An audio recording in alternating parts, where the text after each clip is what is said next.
إبراهيم الذي فطر السماوات والأرض حنيفا وما أنا من المشركين وحاجه قومه قال تحاجوني في الله وقد هداني ولا أخاف ما تشركون به إلا أن يشاء شيئا وسع ربي كل شيء علما أفلا تتذكرون وكيف أخاف ما أشركتم ولا تخافون أنكم أشركتم بالله ما لم ينزل به عليكم سلطانا فأي الفريقين أحق بالأمن إن كنتم تعلمون الذين آمنوا ولم يلبسوا إيمانهم بظلم أولئك لهم الأمن وهم مهتدون. سورہ انعام کی چند آیات میں ان آیات میں پروردگار عالم اپنے حمید بندے کا ذکر فرماتا ہے اور فرماتا ہے وہ یدن وہ یسو وہ یسو کا اس نے اپنے قوم کی جاؤ جلا کی پرواہ نہ کی، بادشاہ کی طاقت اور قوت کو خیال میں نہ لایا، باپ کی منصب کو نظر انداز کر دیا اور صرف اپنے ایک مالک کا ہو رہا اور میں اس سے ہر طرح کا جھگڑا کر دیکھا اور آخر میں وہ سر تناہ ہے پوری قوم کے اندر، ان کی عقائد پر، ان کی تاریخ پر، ان کی بڑائی کی ساری عمارتوں پر اس نے تھوک دیا اور اعلان کیا اتنی وجہ ہے کہ تم کچھ چاہو، تم کچھ کرنا چاہو، تمہارے پاس طاقت ہو، قوت ہو، کوئی چیز ہو، تم کسی کے سامنے جھکو، کسی کو پکارو، کسی کے سامنے ماتھا رکھو، کسی جگہ پر جانے کے بعد دستک دو، بعد میرے لیے ایک ہی راہ سراوار ہے، اسے کان کھول کر سن لو کہ اتنی وجہ دو کہ میں نے رخ موڑ لیا ہے وجہ اپنے چہرے کا للذی اس رات کے لیے کہ فطر السماوات والارض کہ جس نے زمین کو پیدا کیا ہے، آسمانوں کو بلند فرمایا ہے حنیفہ، اور میں صرف اسی کا ہو رہا ہوں، یکرو ہوں، یک رنگ ہوں، یک رخا ہو گیا، یہ بغیر تمہارے کسی خوف کے، بغیر کسی تمہارے روز میں آئے ہوئے اعلان کے ساتھ میں پکار کر ہاتھ میں پکارے کہتا ہوں کہ میں تمہاری طاقت سے، تمہاری قوت سے، تمہاری ذریعے سے خوف نہیں کھاتا، میں تو صرف ایک مالک کا بندہ ہوں، اسی کے سامنے میں نے اپنی گردن جھکا دی ہے اور میں حنیف اور یکسو ہوں، کسی دوسرے راستے پر میری نگاہ نہیں جاتی، وما انا من المشرکین، فرمایا یہ بھی نہیں ہے کہ چلو اللہ کے راستے پر چل رہا ہوں، ایک مالک کا بندہ بن گیا ہوں، تمہارے ساتھ کسی معاملے میں تمہارے کسی بابا اور حضرات کسی مشکل کشا دستگیر کے بارے میں کچھ اپنے قلم میں کوئی گوشہ محسوس کروں یا تمہارے سامنے کوئی لین دین تھوڑی تمہارے ساتھ چاپلوسی کا اور مداحنت کا سلوک کروں، فرمایا نہیں، یہ کام کھول کر سن لو، میرے دل میں، میرے دماغ میں، میرے ذہن و خیال میں، میرے عقیدے میں شرک کے لیے کوئی مقام، کوئی گنجائش نہیں ہے۔ فرمایا یہ انداز ہوتا ہے ایک مومن کا جو صحیح معلوم میں سچا مومن ہوتا ہے، اس کو کچھ پرواہ نہیں ہوتی، کوئی بگڑتا ہے دعا کرے، کسی کی حیثیت بن جاتی ہے کہ نہ کرے، کسی کا چہرہ جو اس سے کمکما اٹھتا ہے تو اور کمکما جائے، بہرحال حقیقی بات ایک ہے مومن کے لیے کہ وہ ایک مالک کا بندہ ہے، اسے ہاتھ کے پکارے کرتا ہے اور بے پرواہ ہو جاتا ہے کہ ماحول کے کہتا ہے اور کمزوری اپنی کس مقام تک پہنچ چکی ہے۔ ورنہ یہ ایسی بات جب کبھی اٹھتی ہے اس کا بالکل یہی حال ہوتا ہے جیسے کہ ایک کسی آتش کرے کے اندر کوئی بڑھ کر ہلا ٹھیک ہے۔ جب ہمارے اس بندے نے، حنیف بندے نے، جوان مرد نے، جوان رانا نے ایک حقیقی بات بیان فرمائی ہے، وہ بات کہہ دی ہے کہ جو کوئی برداشت نہیں کر سکتا تو اس کے بعد بہار جو کم، بس اسی بات پر اس کی مشرک کاؤٹ نہیں پڑی ہے، اس کے اوپر ہر طرح سے جو کچھ ان کے پاس تھا، جو بنایا، اپنی طاقت استعمال کی، روک ڈالا، لاج کے لیے سب کچھ کر دیکھا، لیکن اس کا جواب نہیں تھا۔ کہا دونی پلہ کہ جاہلو، سبھی ہو، تم اللہ کے بارے میں مجھ سے جھگڑتے ہو، مجھے مجبور کرتے ہو کہ تمہارے ان گو ایجاد تمہارے جو معبودان باطل ہیں میں ان کی طرف رخ کروں، کچھ ان کے لیے بھی میری زبان پر کچھ ہم کو سنا ہو، کچھ ان کا بھی حصہ ادا کروں. تمہاری اپنے سمجھ میں یہ بات نہیں آتی کہ وقت حیران کہ یہ بات میں کیسے کر سکتا ہوں کہ اس ایک اکیلے مالک نے مجھے تو راہ دکھاتی ہے توحید کی، مجھے بتا دیا یہ صراط مستقیم ہے. اب اس کے بعد میرے لیے کیا گنجائش ہے؟ کیا لو اپنا وقت خراب کرتے ہو، اپنی کوششیں بیکار ضائع کرتے ہو. اور اگر تمہارے چہرے پر بند پڑ رہے ہیں، تمہارے ہاتھوں میں تشنج ہے، تمہارا ماتھا اس وقت گرم ہو رہا ہے کہ کچھ میرے ساتھ کر گزرے تو مجھے پرواہ نہیں ہے، تم کو ربا معلوم ہوتے ہو، میرے سامنے تمہاری کوئی حیثیت نہیں ہے. والا خوف ماتو سکون کی نہ مجھے تم سے کوئی خوف ہے اور نہ تمہارے باباؤں سے میں روزہ برابر کرتا ہوں.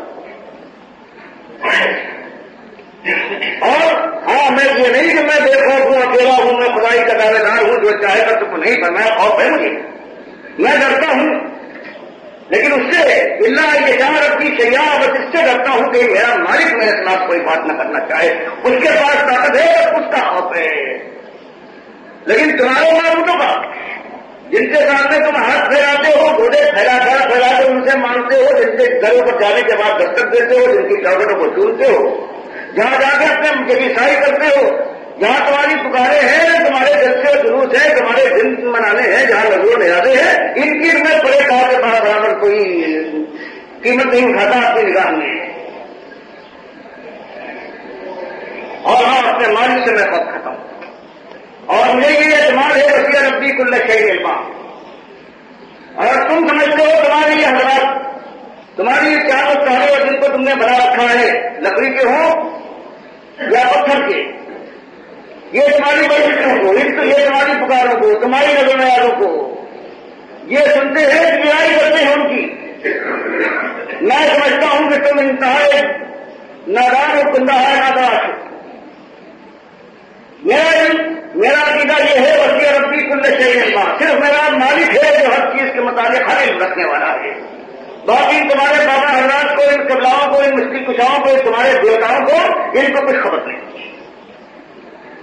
فرمایا یہ نہ ہو سکتا ہے ایک مومن کا، اکیلا ہے اور اس کے برخلاف پوری طاقتیں ہیں، قوتیں ہیں، ہر طرح کا اسے خطرہ ہے، لیکن وہ بے پرواہ ہو کر بے خوف و خطر اعلان کرتا ہے کہ میرا عدم یہ ہے، اب تم جو چاہے کر دیکھو. اب بنا کروں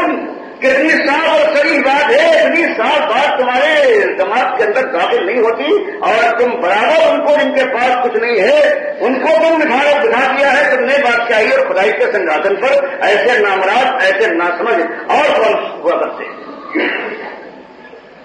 تمہارا یہ مطالبہ کہ میں تمہارے معبودوں کو، تمہارے ٹھاکروں کو، تمہارے پرماتماؤں کو، تمہارے مہاجوں کو مانوں، کچھ ان کے لیے بھی میرے دل میں کوئی نرم گوشہ ہو تو میں کئی بار تم میرے باندھنے کے لیے باندھو، لیکن ذرا کچھ اپنے سمجھ سے کام کرو. یہ کیسے ممکن ہے کئی بار کہ کیسے میں ان سے ڈروں؟ معاشرت تم جن کو تم نے خدائی کے ساتھ شریک ٹھہرا دیا ہے، بڑا تخافون. حالانکہ تمہارا حال یہ ہے اس کی جگہ پر کہ تم نہیں ڈرتے ہو، تم اشترکتم باللہ ما لم ينزل به علیکم سلطانا، کہ تم ایسے بے مقررات ہو کہ تم اللہ کا خیال نہیں کرتے، اللہ کی ذات میں، اس کی صفات میں، اس کے اختیارات میں اور حقوق میں تم نے اپنی من مانی جن کو چاہا ہے ان کو شریک ٹھہرا دیا ہے. ان کی پکاریں ہوتی ہیں، ان کے دن مناتے ہو اور ان کی خدائی کے شخص کو اپنے کالے کو اٹھائے کرتے ہو. اور پھر وہ تمہارا یہ خیال ہے کہ تم ظالموں یہ کام کرو، ایسا شرک کرو دھڑنے سے، اور اس کے بعد میں تمہاری ان داداؤں سے تم سے خوف کھا جاؤں. کہ کیسی بے علمی کی بات ہے اور بے عقلی کی بات ہے کہ بات ممکن نہیں ہے کہ تم صحیح حقیقی مالک کے ساتھ وہ ظلم کرو اور میں دیکھتا رہ جاؤں اور میں تم سے ڈروں اور تمہارے باباؤں سے ڈروں. حالانکہ اللہ نے کوئی ثبوت نہیں اتارا ہے، خالی تم نے، تمہارے ماں باپ نے، تمہارے داداؤں نے، تمہارے پرکھوں نے ان کو بنا دیا ہے خدائی میں شریک. ان کے پاس نہ کوئی طاقت ہے، نہ قوت ہے، نہ کوئی دلیل ہے کہ ان کے پاس خدائی کی چیز ہو سکتی ہے. فرمایا اس کے بعد واحد فری نہیں. اب تم خود فیصلہ کرو، اگر آپ کو سمجھ رکھتے ہو ان دونوں گروہوں میں ایک تم ہو، جمہور ہو، عوام ہو، ہر تمہاری انتہا نہیں ہے، ہر 1000 میں 999 سے زیادہ تمہاری تعداد ہے، اور دنیا کے لحاظ سے اقتدار تمہارے پاس ہے، قوت کے خزانے تمہارے قدموں میں لوٹ رہے ہیں، تمہارے پاس سب کچھ ہے، لیکن اپنے سمجھ سے کام لو اور پھر یہ فیصلہ کرو کہ ایک گروہ جو ہزاروں گروہ کا بھکاری ہے، ہزاروں آقاؤں کا غلام ہے، ہر ایک کے سامنے ہاتھ پھیلاتا ہے، وہ بہتر ہے امن و امان اور سکون کی زندگی اسے میسر آئے گی، یا وہ جو ایک واحد قہار کا غلام ہے، اس کے گھر کا بھکاری ہے، اس کے سامنے اس کی گردن جھکتی ہے اور کسی کے گھر کے اوپر نہیں چڑھتا۔ اب تم خود فیصلہ کرو، صاف اور سیدھی بات ہے، دو ٹوک بات کہو ان کن تم تعلمون، اگر کچھ بھی علم ہے تو صاف فیصلہ کرو کہ اس میں امن و امان کا کون زیادہ مستحق ہے۔ فرمائیے کیا جواب دیں گے؟ بات بالکل صاف اور صریح ہے، لیکن کافر و مشرک ایسے ظالم ہوا کرتے ہیں کہ اس کے بعد ضد کرتے ہیں، حسد ہوا کرتے ہیں، جواب نہیں دیں گے۔ مالک کی طرف سے جواب دیا جاتا ہے کہ ان کے سامنے یہ بات کہیے، رکھ دیجیے کھول کر کہ الذین آمنوا، کہ ان کے صاحب صرف وہ لوگ ہیں الذین آمنوا، وہ جو صحیح معنوں میں اپنے ایک مالک پر ایمان لائے، جو خالص توحیدی ہو، شرک کی ایک ایک چیز سے ان کو ایسی نفرت ہو جس کی انتہا ہو، جو ایمان لائے ولم یلبسوا ایمانہم بظلم، جن کا ایمان سچا اور کھڑا ہو، اور پھر وہ لم یلبسوا ایمانہم بظلم، اور پھر اپنے ایمان میں وہ بالکل ظلم کی ملاوٹ نہ کرے۔ فرمایا صرف یہ لوگ ہیں اولئک لہم الامن، یہ وہ لوگ ہیں جن کے لیے امن و امان ہے، اس دنیا میں سلامتی ہے، خیر ہے، کچکلائی ہے، تاجداری ہے، سرفرازی ہے۔ یہ صرف وہ لوگ ہیں کہ جو ایماندار ہوں اور جن کے ایمان میں شرک کی ذرہ برابر بھی کوئی ملاوٹ نہ ہو، ان کے لیے مالک فرماتا ہے کہ وہ امن والے ہیں، وہ ظلم جو نہ کرے، جن کے ایمان میں ظلم کی ذرہ برابر ملاوٹ نہ ہو، وہ ہم مہتدون، اور وہی راہ راست پر ہے، یہاں سے جانے کے بعد اپنی منزل کو پا لیں گے، جنت کی بادشاہی میں پہنچنے کے بعد پھر جو چاہیں گے بس ان کی مرضی پوری ہوگی اور ان کی مرضی کے خلاف کوئی بات نہ ہوگی۔ یہ ایک جملہ ہے کہ الذین آمنوا ولم یلبسوا ایمانہم بظلم اولئک لہم الامن وہم مہتدون، کہ وہ لوگ جو ایمان لائے اور اپنے ایمان میں ظلم کی ملاوٹ نہ کی، آمیزش نہ کی۔ جب یہ حضرت اللہ ابن مسعود بخاری اور مسلم کی روایت میں ارشاد فرماتے ہیں کہ جب یہ آیت اتری ہے تو صحابہ کرام کے اندر انتہائی پریشانی ہوئی کہ ظلم سے مراد کیا ہے، یہ عام ظلم مراد ہے تو ہم سے ہر ایک سے ہو جاتا ہے، کسی کو ڈانٹ ڈپٹ دیا نہ ڈانٹنا چاہیے، کسی کو مار دیا ہے غلام کو نہ مارنا چاہیے تھا، کوئی بات سخت کہتی ہے نہ کہنا چاہیے، یہ بھی ظلم ہے۔ تو کیا اس کے معنی یہ ہے کہ ہمارے لیے نہ تو دنیا میں امن ہے اور نہ آخرت میں ہدایت اور جنت کی بادشاہی ہے؟ انتہائی پریشان ہو کر پہنچے ہیں نبی صلی اللہ علیہ وسلم کے پاس اور عرض کی ہے انہوں نے کہ یہ آج اور یہ ظلم کا جو معاملہ ہے یہ بہت گراں ہے ہمارے اوپر، ہم میں سے کون ایسا ہے کہ اس طرح کا جو ظلم نہ کرتا ہو؟ نبی صلی اللہ علیہ وسلم نے یہ سننے کے بعد ارشاد فرمایا کہ یہاں ظلم کے معنی ظلم مختلف معنوں میں قرآن کے اندر آیا ہے، یہاں ظلم کے معنی وہ ہیں جو شرک نہ کرنا، ان میں شرک ظلم عظیم، اور وہ معنی کہاں سے ملیں گے سوائے صحیح حدیث سے؟ اب کہاں دلائے گیا؟ تو مالک یہاں ایک چیز ہے، مسلمان کے لیے پروردگار نے دنیا کی کامیابی اور آخرت کی سرفرازی کے لیے صرف ایک چیز بتائی ہے کہ ایسا ایمان لاؤ جس کے اندر شرک کی ذرہ برابر بھی آمیزش نہ ہو، تو دنیا بھی تمہاری ہے اور آخرت میں جنت کی بادشاہی تمہارے قدموں کے نیچے ہوگی۔ یہ ایک چیز ہے، اور ہر دین یہ چیز ہے جو دین توحید کہلاتا ہے، اللہ مالک کو اکیلا ماننے کا دین ہے۔ اس کے اندر ایک چیز ہے کہ یہ عقیدہ انسان کا ایسا پختہ ہو جائے کسی وقت وہ اللہ کے علاوہ کسی اور کی طرف نگاہ نہ اٹھائے۔ یہ وہ چیز ہے کہ آج دنیا میں پائی نہیں جاتی، آج اس کی کوئی قیمت نہیں ہے۔ بڑے بڑے دیندار اسلام کے دعوے دار ہیں، وہ کہتے ہیں عقیدے کی کوئی وقت نہیں ہے، عقیدہ کیا ہے؟ ان کا کہنا یہ ہے حالانکہ پروردگار کی کتاب اللہ کے نبی صلی اللہ علیہ وسلم ایک ہی بات بیان فرماتے ہیں کہ دنیا کی کامیابی اور آخرت کے اندر اللہ کی رحمتوں کے سائے میں جانا چاہتے ہو، جہنم کی آگ تمہارے جسم جان کو نہ چھوئے گا، یہ تمہیں مطلوب ہے، تو اس کے بعد عقیدے میں کوئی چیز تمہارے اندر موجود نہ ہونا چاہیے، اور یہی قرآن جگہ جگہ پر فرماتا ہے۔ اب آپ کے سامنے قرآن کی یہ دعوت ہے جو آج جن سے کافر بنی ہوئی ہے، کوئی اس کو لے کر نہیں اٹھتا، اور جو گروہ بھی اسلام کے نام سے اٹھتا ہے وہ اس کے خلاف کرتا ہے، مالک فرماتا ہے صرف کامیابی ان کے لیے ہے کہ جو صرف توحیدی ہو اور شرک سے پوری طرح سے بچ جائے۔ اور آج وہ دعوت اسلام کے نام سے اٹھتی ہے، وہ شرک کا پرچار کرتی ہے، غیر اللہ کی پکارے ہیں، ان کے مزاروں کے اوپر جانے کے بعد چکر لگاتے ہیں، وہاں جا کر چڑھاوے ہیں، وہاں پر دستار بندیاں ہیں، وہاں پر چادریں ہیں۔ اب اندازہ لگائیے یہ دین اسلام کو اس طرح سے بدنام کیا جاتا ہے، گویا اسلام اس کو اسلام کو کہتا ہے، اس میں کہیں اس کے لیے کوئی مقام ہی نہیں ہے۔ اس کے علاوہ بادشاہ کو آپ جانتے ہیں، بادشاہ کی تو ایک پکار ہے کہ خدائی نہیں ہوگی، میرے اس ٹولے کی ہوگی، میرا خاندان والا ہو، میرے اولاد ہے، یہ میرے جاگیردار ہیں، میرے درباری ہیں، بس ان کی بات مانی جائے گی، جس کو ہم کہہ دیں کہ یہ سچ ہے وہ سچ ہوگی، جس کو ہم کہہ دیں یہ باطل ہوگا وہ ہے۔ اس کے بعد اس طرح کی جاتی ہے، آپ دیکھ رہے ہیں کہ جو ان کا انداز ہے یہ اس طرح کی ایک بات کا تقاضا کرتی ہے اپنے پرستاروں سے، اور وہ یہ ہے کہ جو ہم کہیں، جس کو ہم حق کہہ دیں وہ تم اس کو حق مانو، جس کو ہم باطل ٹھہرا دیں چاہے وہ تمہارے خیال میں حقیقت کیوں نہ ہو، دنیا اس کو حق کہتی ہو اور ثبوت اس کی حقانیت کے مل جائے، لیکن تمہارے لیے لازم ہے کہ ہماری بات مانو، اور ہماری بات کے علاوہ اگر کوئی بات اور تمہارے ذرا خیال میں آئے تو اس کو ذرہ برابر بھی قابل توجہ سمجھو۔ یہ تو ہر چیز کا اسی طرح سے جمہوریت کا تقاضا ہے کہ جو عوام کہتے ہیں، جو شریعت کہتی ہے عوام کی وہ تمہیں ماننا ہے۔ اور آپ دیکھ رہے ہیں اسلام میں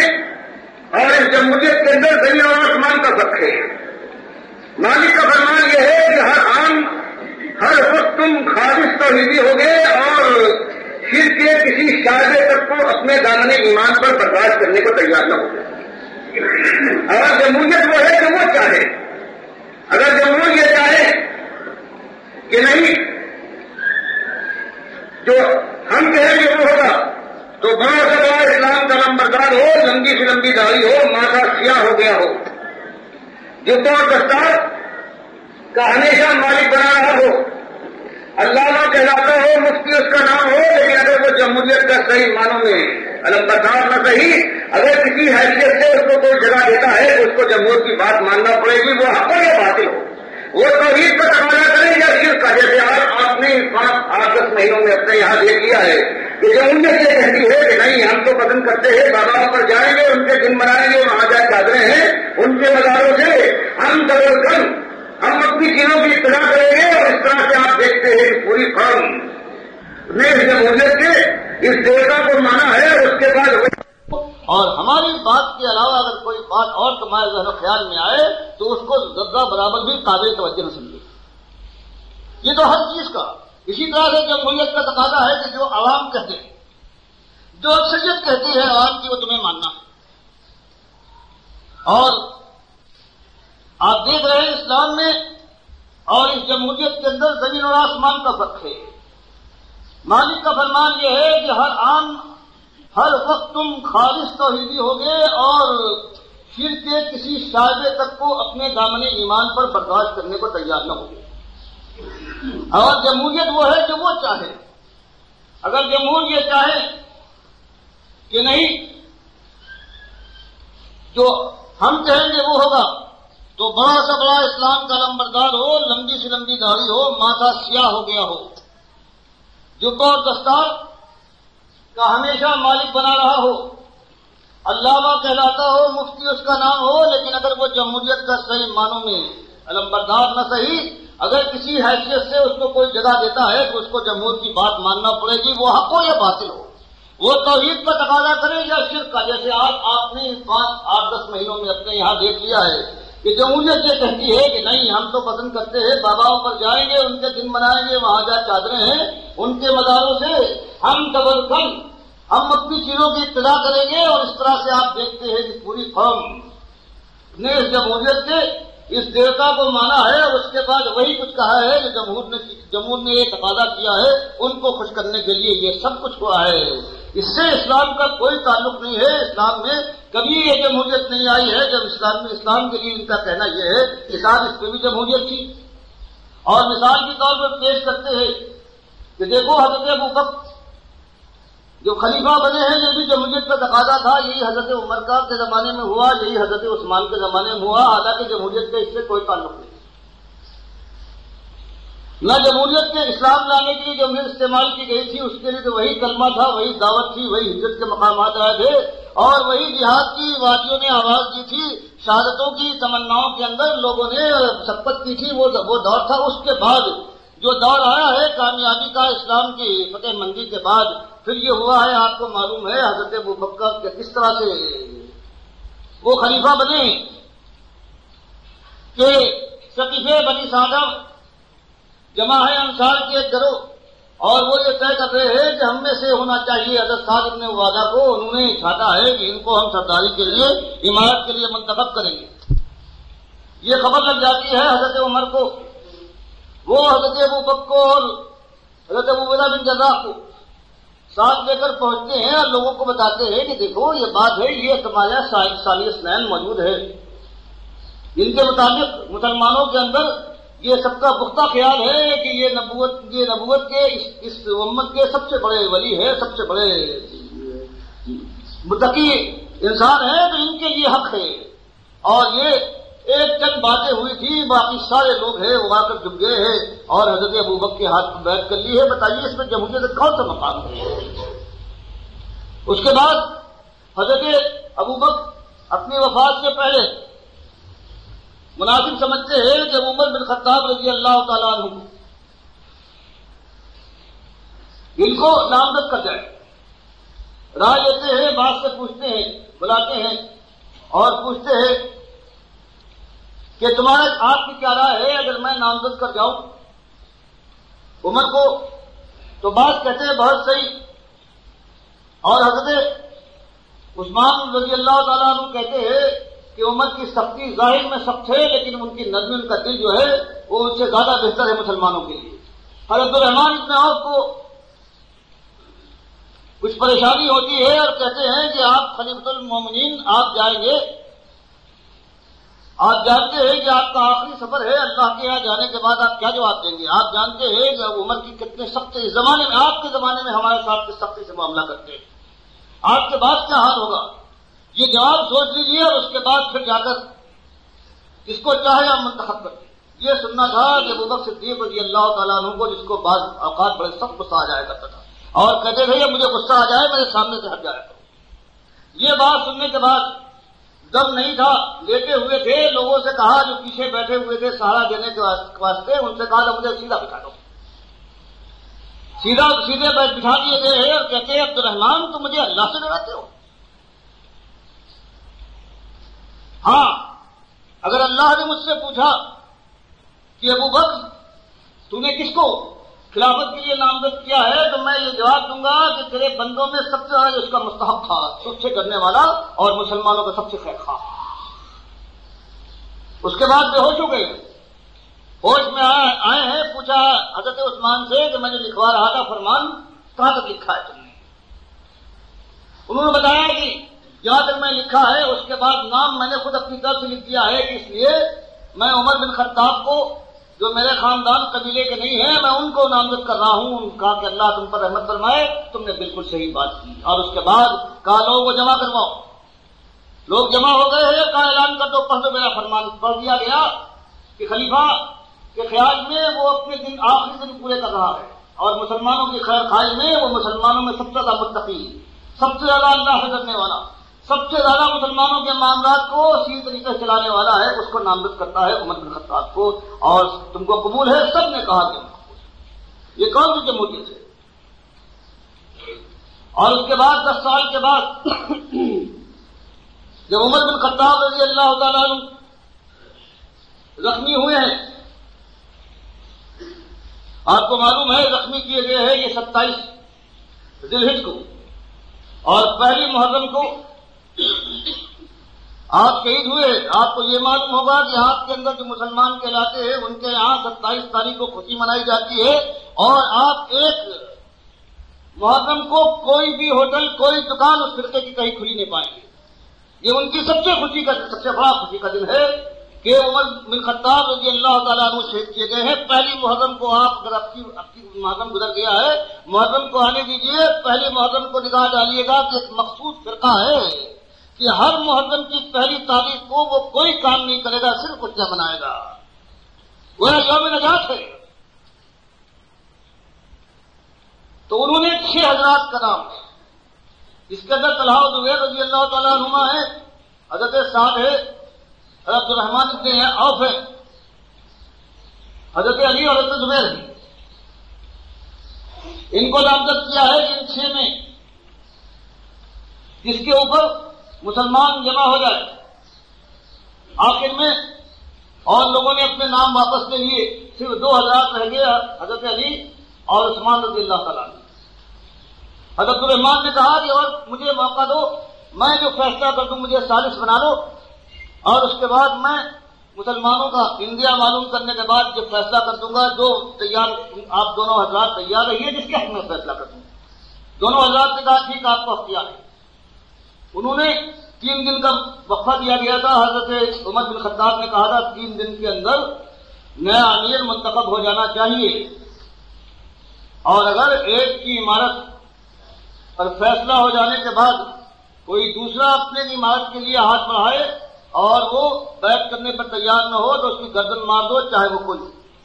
جیسے کہ نبی صلی اللہ علیہ وسلم نے فرمایا تھا۔ بخاری مسلم کی روایت میں ہے کہ اگر کسی امام کے ہاتھ کے اوپر بیعت ہو چکی ہو، پھر کوئی دوسرا اپنے ہاتھ کو بڑھائے اور کہے اور میرے ہاتھ پر بیعت کرو، تو الفاظ یہ ہے اقتلہ کائنا من کان، تو اس شخص کو قتل کر ڈالو چاہے کوئی ہو۔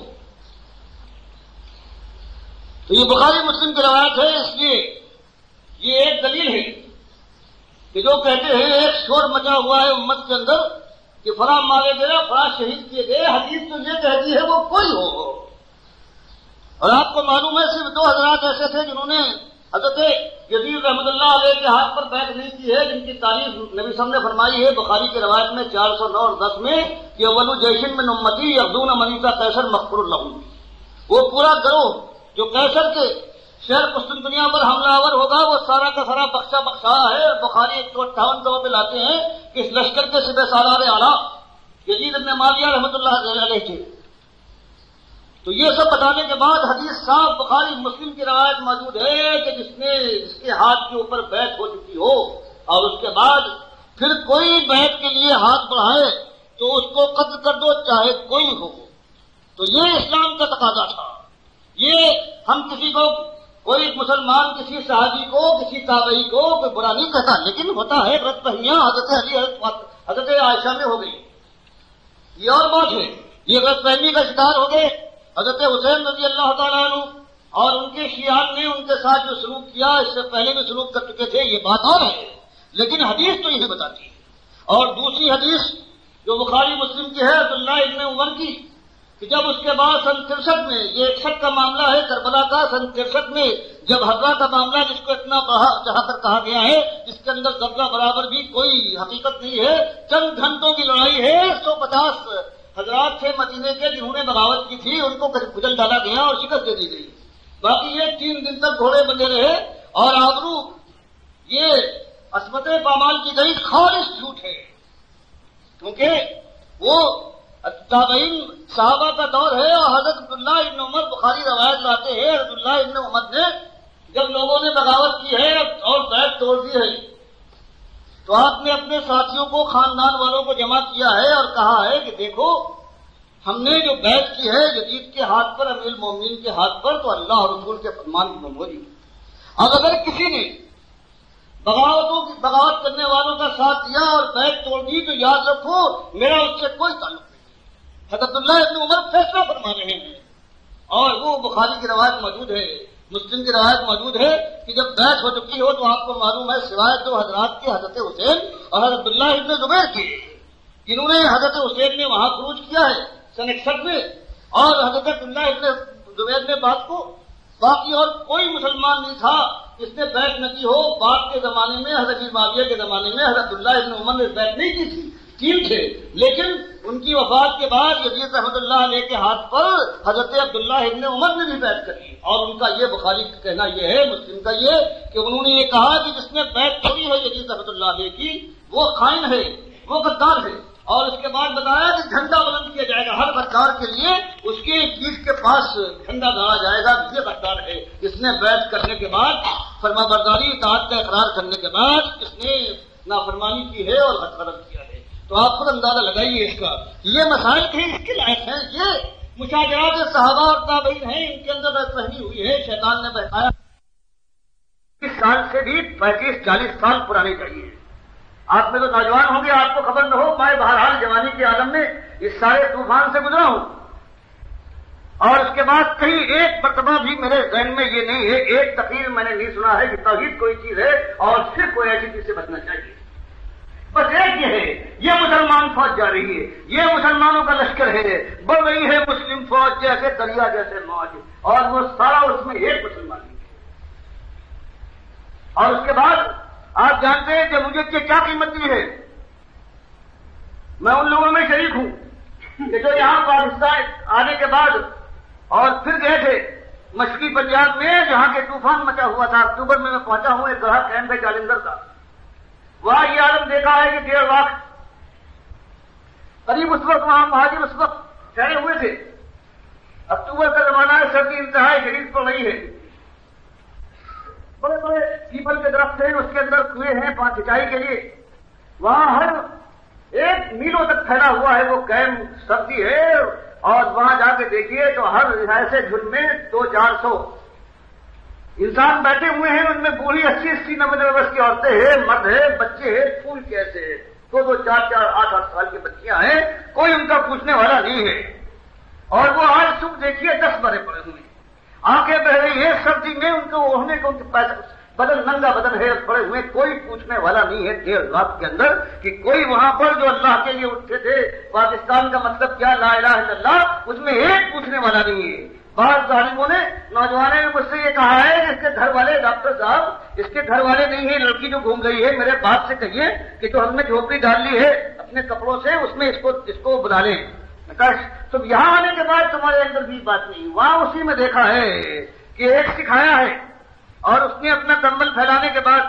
کچھ چنے پھینک دیے ہیں، بھنے ہوئے چنے، اور کہا ہے مسلو خریدو. تو مسلوں نے پوچھا ہے کہ سردار جی اس کی قیمت کیا ہے؟ تو سونے کے مول اس وقت اس کی پوری قیمت تو ذہن میں نہیں ہے، لیکن ایسا تھا کہ جواب دیا مسلمان نے کہ اللہ کے رو سردار جی یہ کوئی سونے کے مول اس کو دیکھ رہے ہو. یہ سننے کے بعد اس نے مسلمانوں کو، مسلمانوں کے رہنما کو، اس کے پیغمبر کو، اس کی کتاب کو ہزاروں سناتی اور 1.5 لاکھ پڑھنے میں نہ مجھ میں ہمت تھی اور نہ کسی میں ہمت تھی جو اس کا مقابلہ کر سکے. اور آنکھوں نے دیکھا ہے اس راستے ہی کپورتھلا سے آنے والی سڑک تھی جالندھر تک جو آتی ہے، بس اس کے کنارے کچھ ٹرک آئے ہیں. ٹرک پہ آنے کے بعد پورے مرتے ہوئے 70-80 برس سے کوئی کم نہیں تھا، اس کو وہاں لا کے ڈال دیا گیا ہے. کہ اتنے میں ایک بڑی گاڑی نکلی ہے. اب لوگوں نے جو وہاں ہمارے کیمپ کے اندر تھے انہوں نے پہچانا ہے کہ کوئی ہوں گے ان کی سردار کپورتھلا کی ریاست کے کوئی بڑے وزیر وغیرہ ہوں گے یا کوئی ان کا راجہ ہو، اس کو ہاتھ دیا ہے. وہ ٹھہر گیا، 1 منٹ بات کی ہوگی، 1 منٹ سے بھی کم. اور اس کے بعد پھر جب اس کے ڈرائیور نے جب ریورس کیا ہے اس گاڑی کو، بڑی گاڑی کو، تو کتنے جو پیچھے پڑے ہوئے تھے فٹ پاتھ کے اوپر، کچے فٹ پاتھ کے اوپر جو مرنے کے لیے لائے گئے تھے دم توڑتے ہوئے ان پر سے گزرتا ہوا نکل گیا. یہ سارا کچھ ہوا ہے. اور اس کے بعد خدا گواہ ہے کہ عورتیں آتی ہیں 70-60 برس کی اپنی سینہ کھول کر کہ بیٹا اس پر مرہم رکھ دے. میں پوچھتا ہوں کہ چھاتی کیا ہوئی، کس نے کاٹ ڈالا ہے؟ کہتے ہیں سکھ نے، یہی کسی ہندو نے. کتنی مائیں ہیں، بہنیں ہیں جنہوں نے اپنی دانیں دکھائی ہیں کہ اندر ہڈی نظر آ رہی ہے. پوچھتا ہوں کیا ہوا، کہ یہ کیا کیسے بتائیں کہ اس سے پہلے کیا کچھ ہوا. یہ کہا ہے کہ تلوار سے کاٹ دی گئی یا کرپان سے کاٹ ڈالا گیا ہے. یہ ہوا ہے. جوان مائیں بہنیں ہیں یوں ماری ماری پھر رہی ہیں. اور اس کے اندر مسلمان بھی ہے جیسے اپنی جو شیطانی حرکتیں ہیں وہ بھی کر رہے ہیں. اور اس کے بعد جب میں جا رہا ہوں یہاں سے بارڈر کے اوپر امرتسر کے پاس جب پہنچا ہوں تو میرے ساتھ کچھ لوگ تھے. انہوں نے کہا یہ خالصہ کالج آیا ہے، اب اسے پہچانتے ہیں. میں نے عرض کیا کہ خالصہ کالج اس کے کھیلنے والے لکھنؤ میں آیا کرتے تھے، میں ان کو اچھی طرح سے جانتا ہوں، بہت مشہور چیز. انہوں نے فرمایا وہ کھیل نہیں ڈاکٹر صاحب جو آپ کی ماں اور بہنوں اور مسلمانوں کے ساتھ ہوا ہے وہ یہ ہوا ہے کہ یہاں پر لوگ کھڑے ہوئے ہیں، یہ آخری چیز ہے، اس کے بعد پاکستان ہے، کوئی ہندو کوئی سکھ جوش میں آتا ہے اور کہتا ہے کہ مسلو زنانیاں ایک طرف ہو جائیں جو اپنے کو مرد کہتے ہیں ایک طرف، اور اس کے بعد جب کسی نے مزاحمت کی ہے اس وقت مار پڑی، پٹے پٹائے آ رہے تھے پیچھے سے دھانس میں انتہائی ڈرے ہوئے، پھر اس کے بعد پھر حکم ہوتا تھا کہ زنانیوں کپڑے اتارو، تو وہ کہنے والا جو برابر آیا جا کر جائے لینا افسر کا جو میاں عبدالرشید تھے ان کا وہ عدلی تھا، وہ کہتا ہے کہ میں برابر آتا جاتا ہوں، تو یہ ہوتا تھا کہ بہت سی مائیں بہنیں ہیں وہ انکار کرتی ہے کہ نہیں ہم کا کپڑے نہیں اتاریں گے، باقی جو خوف میں آ گئی ہے ان کی بات اور ہے، تو کسی نے ان کی شرمگاہ پر اپنا جوتا مار دیا، کسی نے کرپان سے وار کیا، کسی ماں جس کے چھاتی سے اس کا بچہ لگا ہوا ہے نوجوان ایک ماں کے ہاتھ سے چھین لیا اس کے سینے سے اس کے بچے کو کرپان کی نوک پر یا سنگین کی نوک پر چڑھا دیا، اس چوٹ مچ گیا، ایک دہشت پیدا ہو گئی، اور پھر یہ مائیں بہنیں ہیں یہ دن دہاڑے اگر دن کا موقع ہے تو امرتسر کے بازاروں میں گھمائی جا رہی ہے بہنا، اور اس کے بعد سر عام ان کی آبروریزی ہو رہی ہے، 2 مہینے تک یہ برابر ہوتا رہا ہے۔ اللہ کے بندو یہ ہم کو دیا ہے ہماری جمہوریت نے، انہوں نے کیا جرم کیا تھا؟ ان ماں اور بہنوں کا جرم بتاؤ اللہ کے بندو، جمہوریت کے علمبرداروں ان کا کیا کیا جرم تھا؟ اگر تم نے ان کو توحید کی دعوت کی ہوتی، اس پر جمع کیا ہوتا، اس سے 10,000 گنا زیادہ مر جاتے، ایمان پر مرتے، جنت کی بادشاہی ان کے لیے گود کھولے ہوئے ان کو آواز دے رہی ہوتی۔ تم نے اپنی اس کرسی کے لیے ہے، اور اس کے بعد 30 سال گزرنے کے بعد تم نے کبھی جمہوریت کے علاوہ کبھی اسلام کا نام نہیں لیا، اور فریب یہ دیا ہے پاکستان کا مطلب کیا لا علاج کرنا، وہی فریب آج پھر ہے، وہی چیز ہے، اور اس کے بعد 30 سال میں آپ نے دیکھا ہے کیا کچھ ہو رہا ہے، کیا کچھ ہوا ہے، یہ تو آپ کا اس کے بعد کشمیر میں 58 میں پہنچا ہوں، اس پر منظر کی شکست ہو رہی ہے، وہی منظر دیکھا ہے جو مچھلی پنجاب میں ہے، ادھر بھاگی جا رہی ہے خواتین، یہ جا رہے ہیں، اللہ جانتا ہے کہ جو میں فوج میں تھا، فوج کے لوگوں نے مجھے ٹیلی فون کر کے کہا ہے کہ آپ کے یہاں برانڈی ہوگی، رات کا موقع ہے، میں پوچھتا ہوں کہ کیپٹن صاحب برانڈی کیا کریں گے؟ کہتے ہیں یہ اس وقت بڑے مزے کا ہے، ایک آبرو مسلمان ہے وہی تھی آبرو اس کو برباد کرنا ہے، کچھ جوش میں کچھ نشہ ہو، کچھ شراب پینے کے لیے اور تو نہیں ملتی، آپ کیا برادری بھیج دیجیے، یہ عالم ہے ہماری فوج کا، اللہ جانتا ہے کہ میرے ساتھ تو معاملہ ہے۔ اس کے بعد 65 کی جنگ میں میری فوج لگی ہوئی ہے، گنگا سنگھ والا وہی راستہ ہے، فیروزپور سے وہی تبادلہ ہوا ہے 3 مہینے کے بعد، تو اس وقت جو میرے جوان وہاں لگے ہوئے ہیں وہ آ کر کہتے ہیں کہ ڈاکٹر صاحب آج جو نظارہ دیکھا ہے اب اس سے موت بھری تھی، پوچھا کیا ہوا؟ کہنے لگے جو مائیں بہنیں جو پکڑی گئی تھی 6 ستمبر کو اور 3 مہینے کے بعد واپس آئی ہیں، تو جو اس لائق تھی کہ حاملہ ہو سکے وہ ہندو سکھوں کا حمل لے کر آئی ہے، یہ کیا بڑی بات ہوئی۔ اور اس کے بعد 71 میں آپ نے دیکھ لیا ہے کہ ایک تحصیل سیالکوٹ کی ایک تحصیل کے اندر 50,000 مائیں اور بہنیں ہندو پکڑ لے گئے ہیں، یہ سب کچھ ہوا ہے، یہ جمہوریت کا یہ تحفہ ہے جس کو ہم بھی مانتے ہیں اور آپ بھی مانتے ہیں، اور کوئی چیز بھی آج کوئی آواز نہیں اٹھتی کہ یہ کیا فریب ہے۔ آخر کیا جب تک کہ جہنم میں سب کو اتروا نہ دو گے اس وقت تک تم چین نہ لو گے، آج بھی وہی حال ہے، ہر طرف ایک ہی بات ہے، یہ عقیدے کی بات چھوڑو، عقیدے سے کوئی مطلب نہیں، اصلی چیز تو یہ ہے کہ یہ آزادی رائے ہو، آزادی صحافت ہو، یہ پیٹ میں روٹی جائے، بدن پر کپڑا ہو، کیا اللہ تعالیٰ جو سرفرازی کا وعدہ کرتا ہے، کیا پروردگار کا یہ وعدہ نہیں ہے کہ وہ پیٹ میں روٹی نہ ڈالے گا، وہ آسمان و زمین کا بنانے والا، اگر تم اس کے ہو رہو ایک مالک کو اپنا مالک ماننے کے بعد اور شرک سے یکسر اپنی زندگی کو پاک کر لو، کیا تم پر رحم نہ فرمائے گا؟ کیا وہ عورت کے یہ اونٹ چرانے والوں کے ساتھ اس نے کیا سلوک کیا ہے؟ کتنے دن گزرے ہیں؟ 23 سال وہ ہوئے ہیں، یہ سن نبی صاحب کی وفات تک، اور پھر 2 سال اور گزرے ہیں، سن 14 کا معاملہ ہے، محرم میں 2 دنیا کے 2 سب سے بڑے بلاک تھے، ان میں سے ایک بلاک کو مسلمانوں نے تاج کا ڈرا ہے، نبی صلی اللہ علیہ وسلم کے 3 سال کے بعد، قادسیہ کی جنگ کے بعد کسرا کا نام و نشان نہیں ہے، اور اس کے خزانے توڑنے کے بعد جو 5واں حصہ بیت المال کا ہے وہ لا کر مسجد نبی کے کچے فرش پر ڈال دیا گیا ہے، محافظ دستہ مہیا نہیں فرمایا گیا، صرف چادر ڈال دی گئی ہے، لاکھوں کروڑوں اربوں کا سامان ہے کہ اس وجہ سے کہ بلی کتا کوئی پریشان نہ کرے، یہ انصاف ہے اور یہ دولت کا عالم ہے کہ کوئی مسلمان چاہے غریب رہنا نہیں رہ سکتا، یہ اللہ تعالیٰ کی توحید کی برکت تھی جس کو آج ہم نے سمجھا ہے، اس کی کوئی وقت نہیں ہے، اور صبح شام ہم اس کوشش میں لگ جاتے ہیں کہ یہ کہیں توحید کا نام نہ اٹھنے پائے، اس لیے آپ خود طے کیجیے، اگر اس دنیا میں یہی ذلت چاہتے ہیں کہ منہ کے اوپر یوں ہی تھوکا جائے ماتھے پر یوں ہی ٹھوکرے لگے. یہی حالت ہو کہ کھال کھینچی جائے، آبروؤں کے کفن تار تار کر ڈالے جائے، نانحال یوں ہی چھیدے جائیں اور ان کا گرم سیاد لہو یہ دھرتی چوس چوس کر بھی گلزار نہ بنے. اگر آپ یہی چاہتے ہیں تو پھر یہی جمہوریت کا نام ہے، اور یہی جو اس سے پہلے 35 سال سے جس نے مسلمانوں کی ایک ایک رت سے لہو کھینچ لیا ہے، ان کی آبرو کو پامال کر ڈالا ہے، ان کی بستیوں میں آگ لگوائی ہے اور ان کی زراعت اور ان کی کھیتی کو برباد کروا دیا ہے. کہیں کوئی آبرو نہیں ہے، نہ ایمان باقی ہے، نہ امانت ہے. کسی ایک چیز کا یہاں گزر مسلمان قوم کے اندر باقی نہیں رہا ہے، وہ یہی ایک چیز ہے جس جمہوریت نے جو سب سے بڑا خدائی کا ایک سمبل ہے، ایک نشان ہے. اب اس جمہوریت کو مانیے، یا اللہ فرماتا ہے کہ الذین آمنوا ولم یلبسوا ایمانہم بظلم اولئک لهم الامن وهم مہتدون. یا اس بات کو مانیے، اللہ کی آیت کو ایمان اختیار کیجئے، ایمان کی دعوت دیجئے اور اس کے بعد اس راستے میں آئی ہوئی انگیز کیجئے، چوٹیں کھائیے، لگ جائے تو اس کے بعد سہلا لیجئے، زخم اٹھائیے اور چاٹ جائیے شیروں کی طرح سے. بات ایک ہی کہ یہ کائنات کا ایک ہی مالک ہے، اس کی بندگی کریں گے جیسے اس کے آخری نبی صلی اللہ علیہ وسلم نے بتایا ہے. اور دنیا پر جو تمہاری دنیا کے معیار ہیں ہم ان کو پامال کر ڈالیں گے. ہماری نگاہ میں جنت کی بادشاہی ہے جہاں جانے کے بعد ہمارا مالک ہماری ہر خواہش کو پورا کر دے گا. ہم اگر ارادہ نہ بھی کریں بغیر کسی اس کے تو پروردگار فرماتا ہے جو تم چاہو گے، جو مانگو گے دیں گے، وہ لگے گا مزید، اور تم سوچ بھی نہیں سکتے ہم اس کے علاوہ بھی دیں گے، اس سے زیادہ. اور حدیث میں آتا ہے کہ حضرت العباد الصالحین ما لا عین رات ولا اذن سمعت ولا خطر علی قلب بشر. یہ ہم نے اپنے ان بندوں کے لیے جنت میں وہ تیار کر رکھا ہے، کسی آنکھ نے ان کو دیکھا نہیں ہے، اس کو نہ کسی کان میں خوبیوں کی بھنک پڑی ہے، ولا خطر علی قلب بشر، اور نہ کسی کے دل میں وہ تصور بھی آ سکا ہے. اور اگر تم چاہتے ہو قرآن کی آیت پڑھنا تو پڑھو، فقرؤوا ان شئتم ما لا تعلمون نفس ما اخفي لهم من قرة اعين جزاء بما كانوا يعملون. کہ جو ہم نے اپنے مومن بندوں کے لیے تیار کر رکھا ہے ان کے عمل کے بدلے میں، تو وہ آگ کی ٹھنڈک کے سلسلے میں کسی کو کچھ خبر نہیں ہے. اللہ تعالیٰ پروردگار اس کے نگاہ کو، اس عقیدے کو جس کے متعلق آج کہتے ہیں عقیدے کی بات تو کوئی بات ہی نہیں ہے، یہ اصل بات ہے.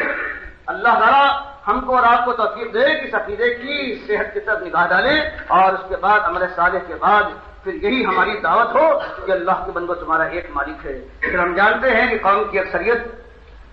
وہ اس کا مزاج یہی ہوتا ہے کہ وہ ایسے مومن بندوں کو اپنے اندر سے نکال باہر کرتی ہے، لیکن اس کے بعد پھر یہ اللہ کے بندے ہیں، اللہ توفیق دیتا ہے، یہ فولاد ہاتھ میں لے کر پلٹتے ہیں اپنی قوم کے اوپر، اور پھر جب بادل کے مفرق کے اوپر یہ فولاد کی چوٹ پڑتی ہے تو اس وقت یہ چیز بولتے ہیں، نمیانے کے بعد کہتے ہیں کہ ہم مان گئے. یہ ہمیشہ یہی ایک قاعدہ ہے، ہاتھ پھیلا کر یہ بادشاہی اسلام سے مل جائے گی، ان کو مل جائے گی جو یہ نہیں جانتے کہ شرک کیا ہے، کفر کیا ہے، جن کی ماں اور بہنیں بے پردہ اور بیان ہو گئی ہیں، جو شرابیں پینے کے بعد شان سے اسے بیان کرتے ہیں، جو آب کفن تار کرنے کے بعد کہتے ہیں کہ ہم نے بہت بڑا کام انجام دیا ہے، جن کے یہاں سرگم کے تاروں پر ان کی آبرو تھکتی ہے. ان کے لیے پروردگار یہ نعمت پہ تحفہ پیش فرمائے گا کہ اسلامی نظام ان کے ہاتھ میں یہ مانگنے کی چیز، یہ سوالی پہ سوالی کچکول کی چیز ہے، اس کو کے لیے ہوتی ہے ایمان والوں کے لیے نو کے سنگین سے ایمان کے تخت کو حاصل کرنا پڑتا ہے، اس کے تاج کو اٹھا کر اپنے سر کے اوپر جمانا پڑتا ہے اسلام کے چہرے کے اوپر. اللہ وہ توفیق دے. یہ ایک طریقہ ہے، اس کے علاوہ ساری چیزیں جو ہیں یہ ایسی بات ہے اسلام کے ساتھ کوئی خیر خائی نہیں بلکہ دشمنی ہے. استغفر اللہ لي ولكم ولسائر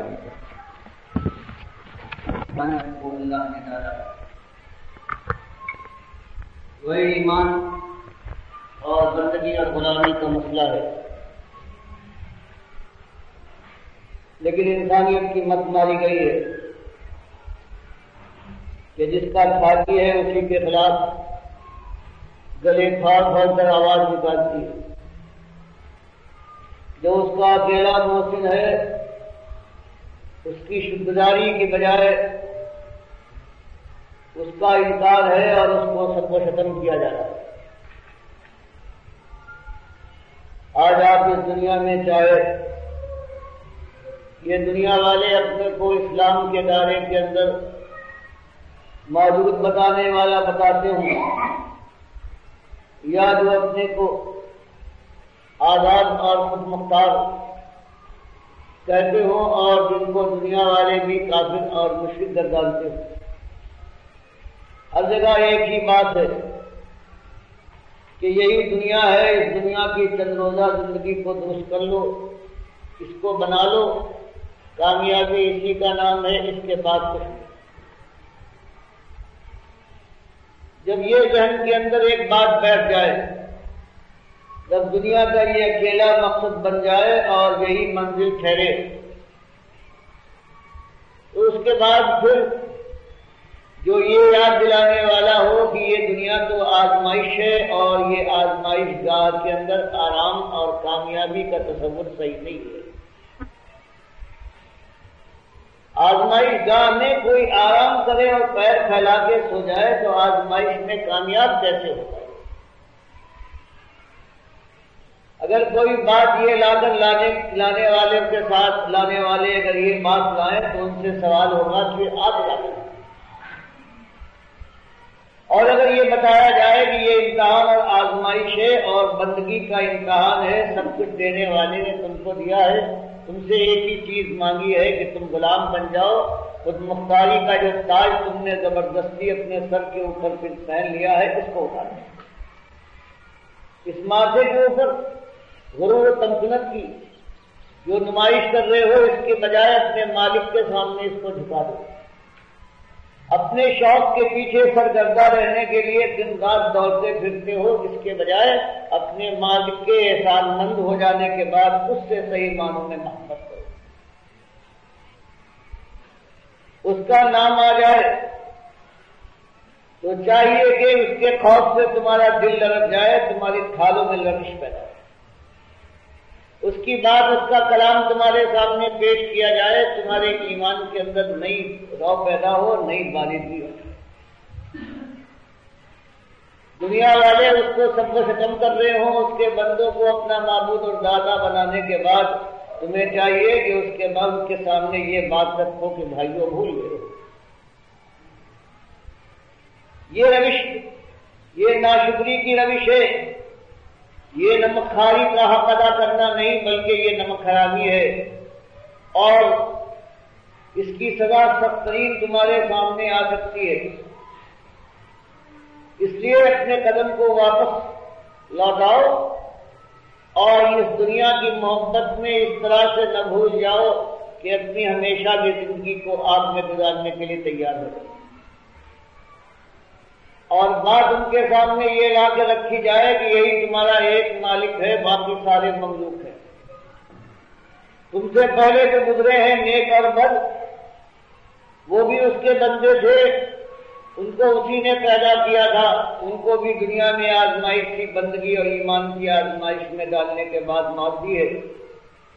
اور تمہارے ساتھ بھی یہی ہونے والا ہے، تمہارے بعد جو قیامت تک آنے والے ہیں ان کے ساتھ بھی یہی معاملہ ہے، اور اسی ایمان کے اوپر آخر کار قیامت کا سور پھونکا جائے گا، اور سب بارگاہ میں عدالت میں پہنچنے کے بعد فیصلہ سنیں گے، اور فیصلے دو ہیں جن کے اندر زمین اور آسمان کا فرق اور صبح شام کی دوری ہے۔ ایک آپ کا علاوہ ہے جہاں چین کا نام نہیں، جہاں آرام کا گزر نہیں، جہاں اطمینان کبھی نہیں ملے گا، جہاں سوائے مایوسی ہے، اگر آنسو یہ پانی والے یہ خشک ہو جائے تو خون کے آنسو نکلیں گے، اور خون کے آنسو بہتے بہتے ایسے بہ جائیں کہ اس کے اندر کشتیاں جیسے چلی جائیں، تب بھی اس کے اندر فرق نہ آئے گا، کمی کی بجائے تکلیف اور شدت میں زیادتی ہوتی رہے گی ہر جگہ۔ تو یہ آج اگر دنیا والوں کے سامنے یہ بات لا کر پیش کر دی جائے کہ دیکھو کہ تم کس طرف جا رہے ہو، اپنے کو ایماندار اور مومن کہتے ہو، زبان سے کلمے کا اقرار ہے، اور اس کے بعد ہر قدم جو تم اٹھا رہے ہو وہ کلمے کے خلاف جا رہا ہے، اسی دنیا کے لیے تم سب کچھ کر رہے ہو، اور کہنا تمہارا یہ ہے کہ ہم آخرت پر ایمان لائے ہیں، قیامت کے ماننے والے ہیں، جہنم سے ہمیں ڈر لگتا ہے، اور جنت کے خواہش مند اور اس کی طرف سبقت کرنا چاہتے ہیں۔ تو یہ کیسا دروغ ہوگا، کیسا تمہارا جھوٹا ادعا ہے میرے بھائیوں، اگر یہ کہا جائے تو جیسے بتایا گیا کہ یہ پھر صبر کے مقام ہیں، وہ سامنے آ جائیں گے، کوئی گالیاں دے گا، کوئی برا بھلا کہنے کے ساتھ ساتھ تکلیف جسم و جان کو بھی پہنچائے گا، کوئی مالی صدمے کے اندر مبتلا کرے گا، کوئی خیر مند میں ڈالنے کے لیے، اور کوئی قتل کرنے کے لیے تیار ہو جائے گا۔ آج آپ دیکھ رہے ہیں کتنی سہل آواز ہے، کتنی آسان اور میٹھی آواز ہے جو دنیا کی طرف بلاتے ہیں، تو کیسے جوک در جوک دنیا اس پر دوڑ رہی ہے، اور ہر جگہ پر جھنڈے اٹھائے جا رہے ہیں، جلوس اور جلسوں کا معاملہ ہے، اور پھر زمین اور آسمان کے خلابے ملائے جا رہے ہیں، اور کسی کی خدمت ہو رہی ہے اور کسی کی برائیاں گنوائی جا رہی ہیں، اس وجہ سے کہ چند دنوں کے لیے یہ چیز مل جائے، کچھ طاقت ہمیں مل جائے، کچھ نام پیدا ہو جائے، کچھ اپنے اور اپنے بال بچوں اور اپنے عزیزداروں کے لیے دنیا کا کچھ سامان کر لیں۔ ساری باتیں یہ آج ہیں، اس کے لیے مالک نے اس سے پہلے بھی قرآن میں فرما دیا ہے کہ ہوشیار رہو ان ظالموں سے کہ باتیں یہ ایسی کریں گے کہ شہد میں ڈوبی ہوئی دل کو موہ لینے والی باتیں ہیں۔ ومن الناس میں یوجب کا قول ہوں فی الحیات الدنیا ویشہد اللہ علی ما فی قلبی وہو احد الحساب۔ یہ لوگوں میں ایسے لوگ تمہیں ملیں گے کہ یوجب کا قول ہو کہ اس کی بات سنو تو اس کی بات ایسی میٹھی ہو، ایسی شہد کے ساتھ پیوست نظر آئے، ایسی حلاوت والی کہ دل موہ لے کہ میں یہ کروں گا، یہ خیر آئے گی، غریبوں کا ہمدرد، پریشان کا سرپرست، حق کا علمبردار، ظالموں سے نمٹنے والا، اللہ کے دین کو دنیا میں قائم کر کے بس خوشی اور خوشحالی کی بہاروں کے لیے میں اپنی جان لگا رہا ہوں، تمہارا خادم ہوں، تمہاری خوشی کے لیے یہ سارا میں کر رہا ہوں، یہ پاپڑ دیتا ہوں۔ فرمایا ومن الناس میں یوجب کا قول فی الحیات الدنیا، کہ اس کی دنیا کے معاملات میں وہ ایسی ایسی باتیں کرے گا، کبھی پلیٹ فارم پہ آئے گا، کبھی ممبر المعراج سے چیخے گا، اور پھر کیونکہ دھوکے باز اور فریبی ہے، اس لیے اپنے اطمینان کے لیے اور یہ سمجھتے ہوئے کہ دنیا کہیں مجھے جھوٹا نہ سمجھ رہی ہو، جس کے دل کے اندر خود فریب ہوتا ہے، تو مالک فرماتا ہے کہ یشہد اللہ علی ما فی قلبہ، وہ ظالم صرف اپنے تک اس بات کو محدود نہیں رکھتا، مجھے بھی شامل کر لیتا ہے، میری قسمیں کھاتا ہے کہ اللہ گواہ ہے کہ جو میں کہہ رہا ہوں یہی حق ہے۔ مالک فرماتا ہے جو ایسا یہ دنیا دار اور بے ایمان اور منافق ہوتا ہے اسی کی روش، اس لیے جب کوئی ایسا تمہارے سامنے آئے تو ہوشیار ہو جاؤ کہ یہ فریب کار دھوکے باز آیا ہے، وہ ہوا عبد السلام، تو اس کی باتوں سے نہ جانا، یہ جو شہد ٹپک رہا ہے اس کی زبان سے، یہ شہد نہیں، یہ زہر ہے،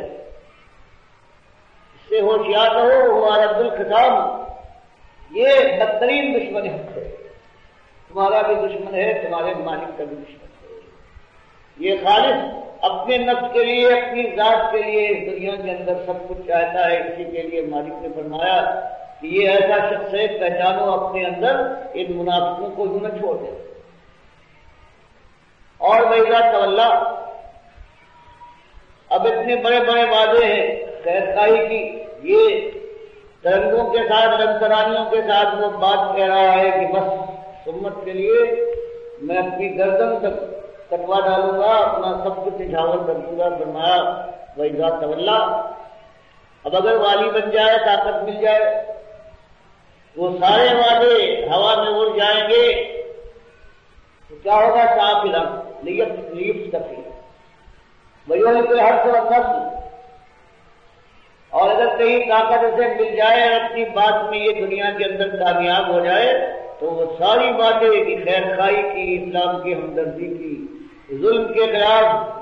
جد و جہد کی اور خیر کے لیے اپنی جان لگانے کی ساری بھول جاتا ہے، اور اس کے بعد کیا ہوگا؟ اس کی دوڑ دھوپ صرف اس لیے ہو جائے گی یفسد فی الارض، یفسد فی الارض، تاکہ اب دنیا میں فساد مچائے، یعنی اللہ کی بات کی بجائے اپنی بات چلائے۔ وہ اللہ کے دین کے جو عقائد ہیں ان تک کوئی بدلے گا، اعمال کو عیب لگائے گا جو بندگی کے اعمال ہیں، اور اس کے بعد ایمان کی بجائے بے ایمانی کو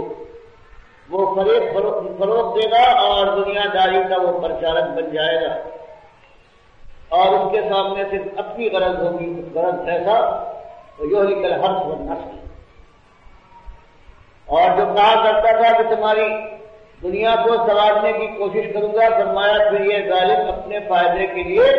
یہ ہلاک کر ڈالے گا، ان کی کھیتیوں کو برباد کرے گا، ان کی اولاد کو نقصان پہنچائے گا۔ یہ ایسا ہے نہ اللہ کا ہے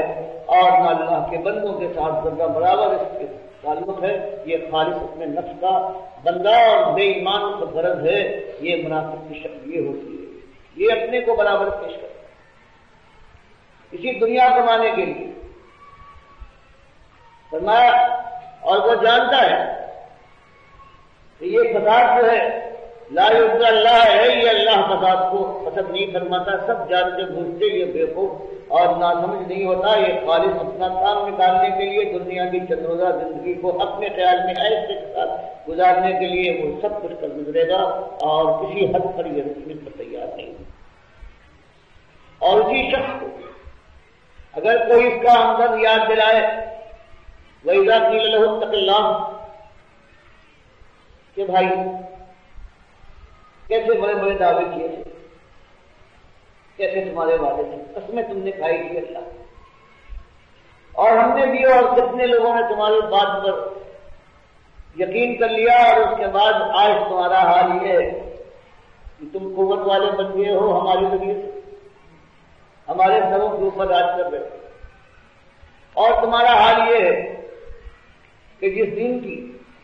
حمایت کے لیے تم وعدہ کر رہے تھے آج اسی دین کے خلاف